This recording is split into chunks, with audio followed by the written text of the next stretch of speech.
and welcome to Ethereaell. I'm Elle and my mission is to inspire people to be the best version of themselves. I feel so excited and happy when I'm helping others. The greatest gift you can give is to inspire somebody else. There's no such thing as competition. Strong women build other strong women. I think the whole meaning of life is passing things down.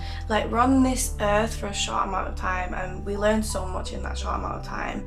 So if we can do anything, it's help others. We can take what we've learned, our lessons and help others with that. So essentially that's my mission with Ethereaell, my YouTube channel, my TikTok, all my other platforms that I'm using to now start building an inspirational platform on. So this is my first video and this is something I felt really drawn to talking about. Maybe because it's something that I've just gone through in my life at the minute. I've just gone on a really big healing journey. So I feel so called now to talk about that and talk about healing and helping others to heal, because the world is full of broken, unhealed people. Anyway, so I thought that my first video, it would only be appropriate to talk about trauma. So that's what we're doing here today. We're talking about trauma, healing, and being the best version of you, and how you can turn your trauma into actually your superpower. Number one, trauma can be a tool. Everything in life has its place and purpose, and so does trauma. We need to feel pain. We need to feel pain sometimes, because how do we know that we've outgrown a situation? How do we know that someone's overstepped our boundary? How do we know that we need to leave where we are and progress onto something new? How do we know that something's bad for us and not to go back to it? How do we learn if we don't feel pain and trauma? We don't. So this is what I mean by using trauma as a tool. Use it as an identifier. Use that pain as a signifier. Trauma leaves a mark on our soul, but that does not mean we can't grow around trauma. It doesn't mean that we can't create space around it, that we can't create lessons from it. So yes, it hurts, but how can we use that hurt and pain so that it's not all for nothing? How can we use it in our life purpose to move forward? Also, something I just wanted to speak on, trauma doesn't have to be this huge catastrophic event that's happened. Trauma can happen every single day. Like, are you looking in the mirror and telling yourself you look ugly? If you are, you're building up trauma within yourself. You're building up these subconscious stories. You're building a pattern of thought within your mind. You are being your own roadblock to your own success. And what we don't realise by telling ourselves these stories is it begins to seep into the other aspects of our life. It begins to manifest in ugly ways. So because you don't love yourself, you might take it out on those closest to you. You might take it out on colleagues or customers at work, or your relationships, or your children. And this is why it's so essential to heal. Because it's not just about us. There's a whole world, there's a whole universe of people that we impact every single day when we come into touch with them. So we need to look at the bigger picture here and think, okay, how can I heal? Trauma can be used also as motivation. It could be used as inspiration. It could be used as fire. Some of the people who've had the most impact on this world, a lot of things that happened to them that was out of their control, that they took that and they was like, how can I make this part of my origin story, my success story? How can I stop using this as an excuse and start to make it work for me? Also, on a side note, in this video, I'm going to be breaking down the different stages of trauma and different ways it manifests itself, and I'm going to be talking about it in steps. But by no means is healing linear. It's not linear whatsoever. It's all over the place. Sometimes you'll feel like you're back at step 1. Sometimes you'll feel like you've gone back 12 steps. Sometimes you'll relapse, and that's okay, because that is also part of the journey. I really wanted to reiterate that, and I don't want to brainwash you with false positivity, because it is going to be hard. When you choose to heal, it is hard, but it's supposed to be hard because we're learning things along the way. Realization is also the first step. So it also depends how you perceive those events in your life. Do you feel a victim of it, or do you feel like you can take back your power?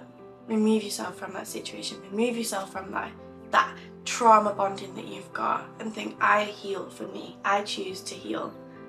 Okay, so accountability, taking accountability for you and yourself and your trauma. Accountability, I don't feel like this is spoken about enough. I feel like we go through life thinking, why has this happened to me? Why have you done that to me? And it's because it was supposed to happen. It sounds awful sometimes, but things are supposed to happen so we can learn, grow and move away from them. So it's about taking back accountability and thinking, right, that happened to me and that wasn't my fault, but I am responsible for my own feelings. I am responsible and accountable for how I feel and how I progress in my life. Accountability is absolutely key in healing. You can put anything in my way, you can throw anything at me, but I am ultimately responsible and accountable for how I feel. Like, if you sit dwelling over something for so long, you're just working yourself even into a worse rut. If it's happened, think, right, it's happened. Do you want to dwell on it? Do you want to stay in those feelings, or do you want to move on from it?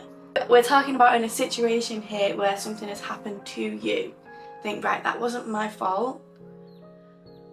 How can I grow from this now? How can I leave that in the past and progress into the next step of my life?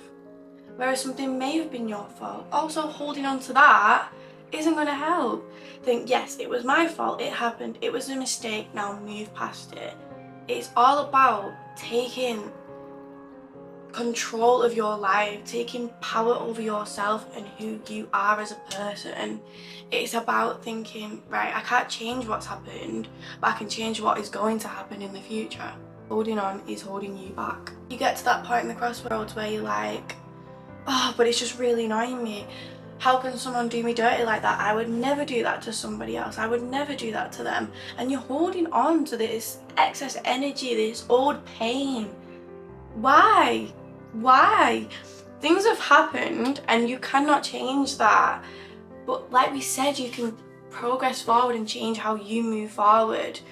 Once you realise you are in control of your life, your journey and your situation, it's like a whole door's opened. Don't fall back into the rut and in the cycle of yeah but. Because the more you cling on, the more you're getting hurt. Holding on will only hold you back. It will only hurt for longer. Which brings me on to my next step. Healing doesn't mean forgetting. I feel like everybody gets this mixed up. We're talking about moving on from a situation. We're talking about not letting it hold power over you any longer. That doesn't mean you need to forget what happened to you. Certainly don't forget what happened to you, because if you forget, you're going to make them mistakes again. You're going to end up in the same situations with the same people again. You don't have to forget, but it's choosing that this energy no longer controls me and how I feel. All that moving on truly means is that this thing no longer controls you. Let's do an example base. Say you got cheated on, okay? Yeah, that person did you dirty. So, you've took accountability for your feelings and thinking, right, I'm sad over this. How can I move forward? You need to move forward for you, not for them, for you. You're moving on, you're healing, and then you get really angry and think, whoa, how does that person get to go on with their life while I'm struggling through this pain and trauma? That's their reality, not yours. That's their morals, their beliefs, and their things that they're going to have to deal with, and their things that they're going to have to hold themselves accountable for. You don't have to forget what happened to you. Certainly don't forget. You know, it makes it a part of you, it's a part of your story. But what you do need to do is think, do I choose to continue being hurt by this? Or do I choose to move forward and no longer let it control me? Do I decide to no longer let it control my subconscious thoughts on all relationships? Because you might get into another relationship with the idea and perception and perspective that this person's also going to hurt you. And then in turn it could mess up something really, really good for you. So this is what I mean by healing is your choice. You are choosing to let that go. Leave that in the past so that you can better yourself in the future. You can have better relationships in the future. You also know red flags maybe to look out for in the future. We've learnt a lesson from it.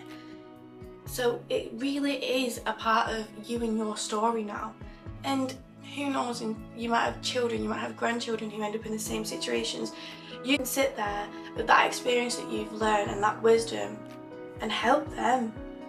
Forewarn them, pre-warn them, because that is what it's about. That is what life is about. We learn and we go through things in order to help other people, in order to help ourselves, in order just to create a better world in general. So don't hold on, because all it really does is hold you back. When you live with regrets and when you live with anger, it just manifests into your life. It comes from into your relationship, into yourself, into your career, and everything else around you. So that is the reason you need to heal, because it'll just keep lingering under the surface and rear its ugly head when you really don't want it to. Moving on. Boundaries. First and foremost, one thing I want to say about them, not selfish. They're actually the ultimate form of self-care. Putting boundaries in between yourself and people, yourself and places, protects your energy. Like I said, we're only ever actually accountable for our own feelings. If we don't have boundaries in place, other people infect that energy. Other people come in and they can make us feel different ways about ourselves. And everybody has different boundaries. You know, people prefer to stay at home and go out. People prefer not to spend time around certain members of the family. People tend to stay away from old friends because they're just not on the same path anymore, and that's okay. It's totally okay. Like, it's okay to have boundaries. We're all moving through life on different journeys and paths, and people come in and people go. Things are for us and then they may leave. Things may come and they may stay. But boundaries are how you protect your peace, because if you become a people pleaser and allow everyone access to you, believe me, you are the only person who is going to pay for it. You're going to sit down at the end of the day and feel drained. You're going to sit down at the end of the day and feel inauthentic. You know, oh, why did I go there? I don't like going there. Why did I spend time around that person? Like, they make me feel low. They make me feel low energy, and they make me feel rubbish about myself. This is why we need to have boundaries, so you're not having those conversations with yourself. And you really do need to reinforce those. Your boundaries aren't for other people to respect, they're for yourself to respect. That's on you. It's on you to maintain your boundaries. So you'll find later down this healing journey, we start to see things rear their ugly heads, like things you may have worked on. You may go backwards a little bit, and something will trigger you. Something's going to trigger you and you're going to think, I thought I'd healed over this. That's a good sign, okay? Being triggered is never a bad thing. I've really been working on being triggered recently and thinking to myself, I had this huge realisation, it's not anybody else's responsibility not to trigger me. It's my responsibility to do the shadow work to not be triggered, okay? And what I mean by that is, you can't shut everything and everyone out. What you need to do is, when you are triggered, think, right, okay, that still triggers me. I need to work on it. I need to heal on it. I need to journal about it. I need to get to the root cause of why does this bother me so much still. And you'll find you feel so free.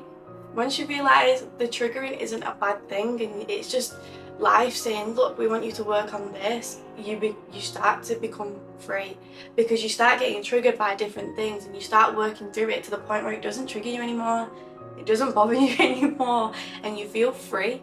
You don't feel closed off, like you can go here, go there, or see this person because you're going to get triggered. You feel like, I can do whatever I want because I'm accountable for me, and I've worked on that and I've worked hard on that. And thank you for triggering me. Thank you for identifying an issue that I didn't identify for myself. Thank you for making me realise that was something I still need to work on. I actually see it as a blessing now. So my next point would be stuck in old stories.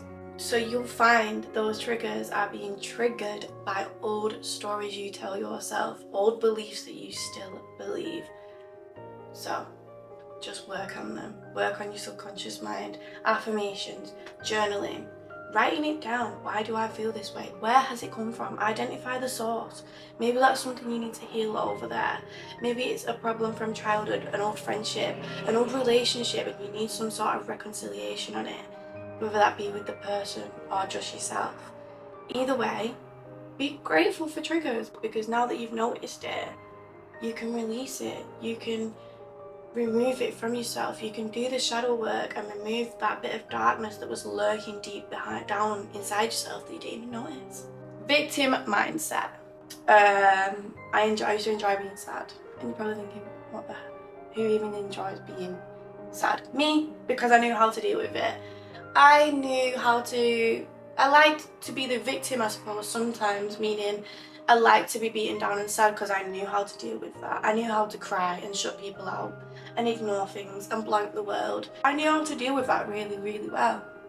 What I didn't know how to deal with was healing past it, moving forward, and something good coming along, because something good had come along and I'd be like, not for me, go away, you're gonna hurt me. And I shut out all these opportunities in my life.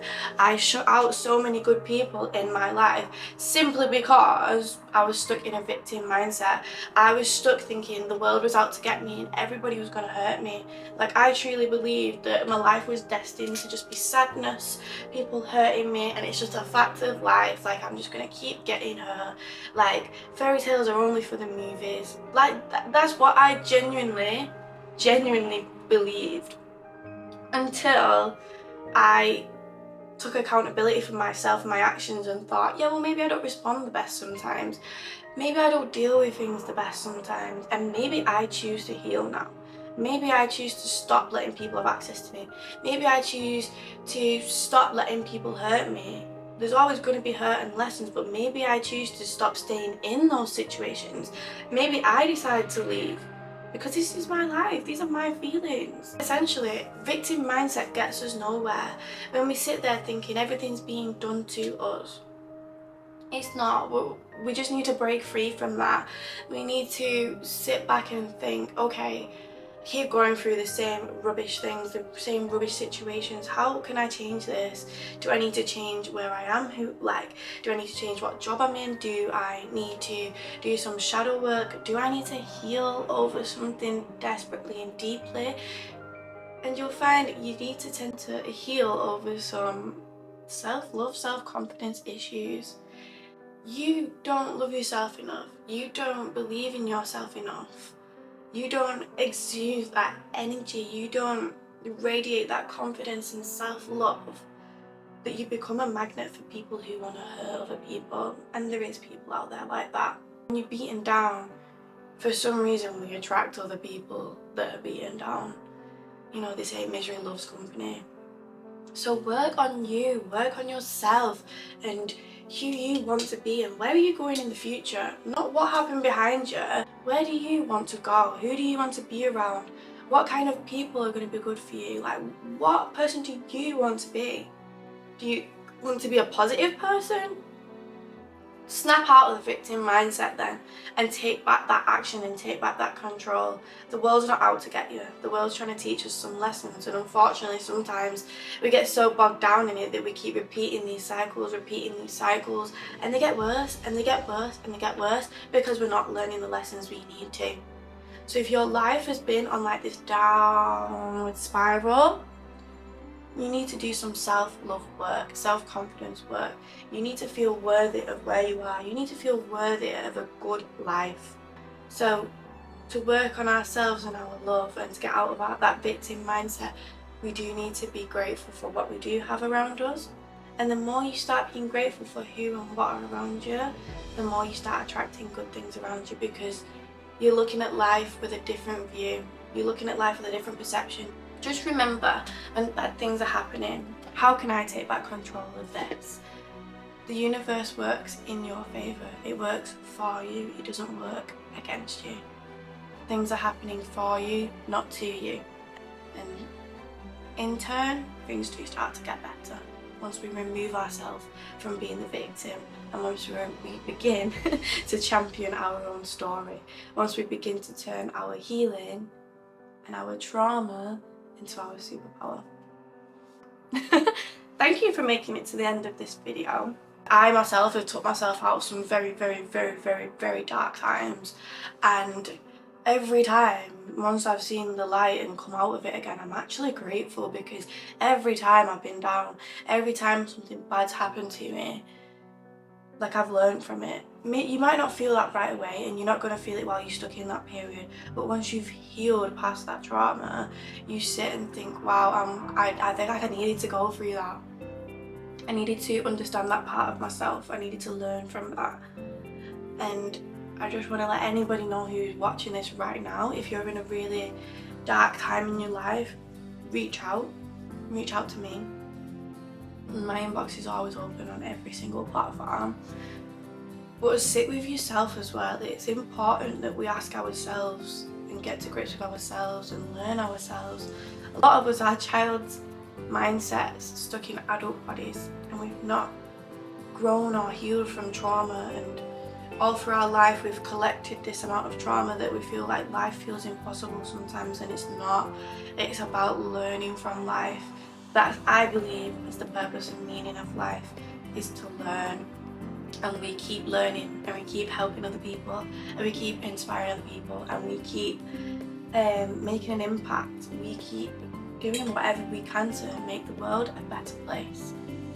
So if you're watching this video and you're struggling, sit with yourself and think, where is the root of this pain coming from? Sit and think, how can I improve my situation? How can I take back power for myself? And don't forget, guys, if things get really bad, you need to reach out. Counselling services, I'll link some below in the bio. Samaritans is a free helpline. Make sure, if you are at that point of no return, you know, where you really feel like you're lost and stuck within your soul, please reach out for urgent help. These methods and things I've spoke about in this video are for healing once you've processed the trauma. If you are stuck right now in instant trauma, please reach out for help, because I promise you, and everybody says this and it's so cliche, it gets better, but you need to stick around and see that, okay? Because what would be the point in feeling all this anger and this pain and this heartache if we couldn't learn something from it? So that's how I like to look at life. I try and turn everything as a positive on its head, because otherwise we just end up being negative souls with not much to show for it. So yeah, I've been Ellie, and I hope that's helped somebody. I'm gonna go drink my coffee now, it's freezing. Yeah, thank you so much for tuning in. I'm going to link all my socials, my website, etc. below. Thank you for watching, and I'll hopefully be back soon with another video. Bye! Just watch back over some of my clips. Why am I so awkward? I'm like doing like weird things with my face and flicking my hair and bringing my hair back. I'm sorry, I'm going to work on the confidence for my next video and to stop fidgeting. Noted. Please don't comment below that I'm a fidget, because I know I was just feeling a bit anxious.